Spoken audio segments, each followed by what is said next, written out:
আসসালামু আলাইকুম কি ভিউয়ার্স, এটা হচ্ছে ডাটা মোটরের একটি আইসি। তো এই ডাটা মোটরের আইসিগুলোতে ABC প্লাস মাইনাস এগুলো লেখা থাকে না। তো এটা কিভাবে বুঝবেন, আপনারা কিভাবে কানেকশন করবেন সেটা আজকে আপনাদেরকে দেখাবো। তো এখানে দেখেন আইসির যেদিকে সমান, যেদিকে কোনো লেখা নেই, একদিকে মডেল নাম্বার লেখা আছে, দেখেন এইদিকে মডেল নাম্বারগুলো লেখা আছে এবং এইদিকে সমান আছে সমান। তো যেদিকে সমান আছে এইদিক করে আইসি ধরবেন।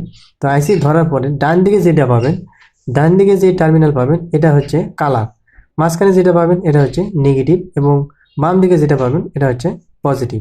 তো প্রত্যেকটা আইসি সেম, এটা হবে কালার, এটা হচ্ছে নেগেটিভ এবং এটা হচ্ছে পজিটিভ।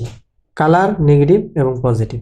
তো আপনারা এভাবে কানেকশনগুলো করবেন। দেখেন সাইডে যেটা রয়েছে এটা হবে কালার, ধরেন এটা হলো এ, এটা হলো বি এবং এটা হলো সি। আর মাঝখানে যে টার্মিনাল রয়েছে এই তিনটা আইসির মাঝের টার্মিনাল এক জায়গায় করা হয়েছে, এটা হচ্ছে নেগেটিভ। এবং তিনটা আইসির যে সাইডের বাম দিকে টার্মিনাল আছে এই তিনটা টার্মিনাল কিন্তু এক জায়গায় করা আছে ভিতর দিয়ে। এই যে এটা হচ্ছে এটা এবং এটা, এই তিনটে টার্মিনাল এক জায়গায় করে একটা কানেকশন দিতে হবে। এটা হচ্ছে পজিটিভ কানেকশন, এটা হবে নেগেটিভ কানেকশন, মাঝখানেরটা নেগেটিভ, সাইডেরটা পজিটিভ এবং এই ডান সাইডেরটা হচ্ছে কালার। তো আজকের ভিডিও এই পর্যন্তই। তো ভালো থাকবেন। আসসালামু আলাইকুম।